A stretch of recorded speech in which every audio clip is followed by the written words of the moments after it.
no ser por los amigos, qué triste sería la vida.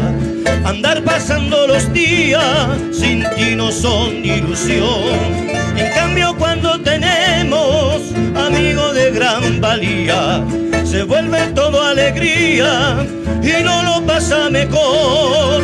Recuerdo con gran nostalgia a mis primeros amigos de aquellas horas vividas, plena de felicidad.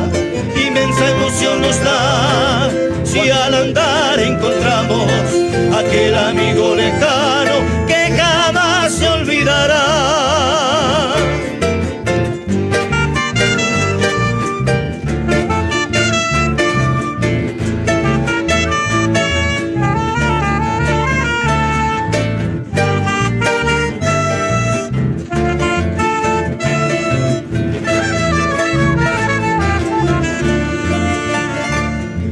En esos tristes momentos, el que el dolor nos acecha, encuentras la mano abierta y un enorme corazón.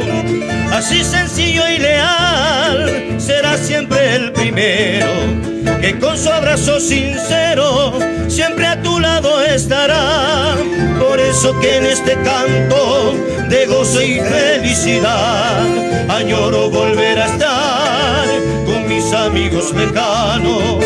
El abrazo fraternal será más fuerte que antaño, pues según pasan los años a mi amigo quiero más.